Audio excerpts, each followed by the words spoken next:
Hi అండి, అందరికీ నమస్కారము. ఈ రోజు మనము బేబీ టమాటోస్తో పచ్చడి తయారు చేసుకునే విధానం చూద్దాము. ఈ బేబీ టమాటోస్ అనేది ఇప్పుడే దొరుకుతాయండి. వింటర్ సీజన్ కంప్లీట్ అయ్యే మూమెంట్లో ఇవి దొరుకుతాయి. కాబట్టి ఈ పచ్చడి చాలా టేస్టీగా ఉంటుంది. దీంట్లో కావాల్సినటువంటి పదార్థాలు వీటిని రాములకాయలు అని కూడా అంటారండి.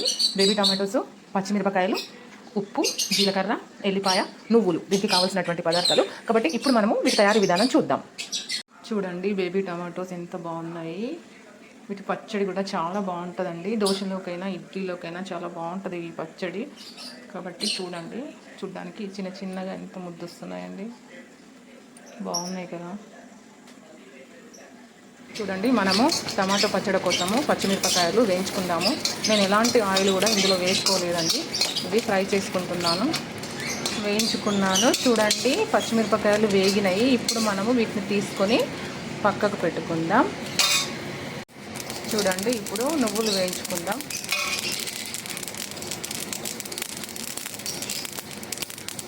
నువ్వులను కూడా దూరగా వేయించుకోవాలి. నువ్వులు ఆరోగ్యానికి చాలా మంచిది కాబట్టి మనం డైలీ ఫుడ్లో నువ్వులు తీసుకుంటే చాలా మంచిదండి. ఏ రకంగానన్నా మనము అంటే కర్రీలో నువ్వుల పొడి చేసుకొని పెట్టుకుంటే మనం కర్రీలో అయితే డైలీ వేసుకోవచ్చు. చూడండి, ఇప్పుడు మనము ఇందులో కొంచెం ఆయిల్ పోసుకొని మన బేబీ టమాటోస్ ఇందులో వేయించుకుందాం.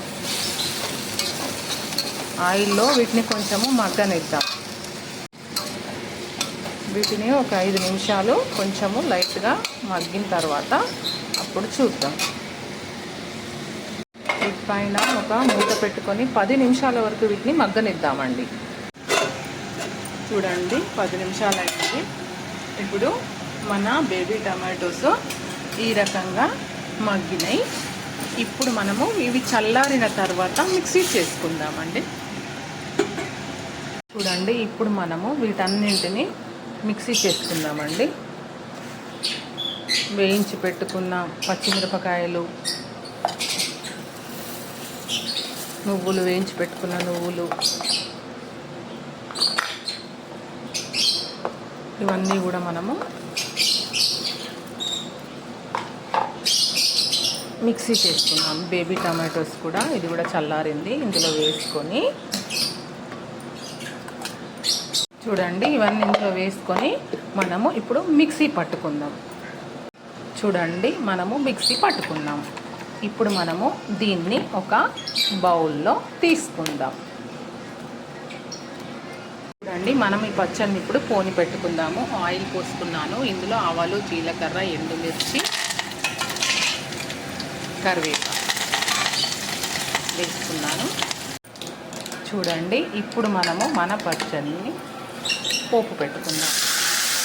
ఇది మల్టీ టాలెంటెడ్ పచ్చడి అండి, చాలా టేస్టీగా ఉంటుంది. అన్నంలోకైనా, దోశలోకైనా, ఇడ్లీలోకైనా, దేంట్లోకైనా చాలా బాగుంటుంది. చూడండి ఎంత బాగుందో చూడటానికి. కాబట్టి పచ్చడి మీరు కూడా ట్రై చేయండి. ట్రై చేసి టేస్ట్ చేయండి. నా వీడియోని మాత్రం ఖచ్చితంగా సబ్స్క్రైబ్ చేయండి. థ్యాంక్ యూ ఫర్ వాచింగ్ అండి.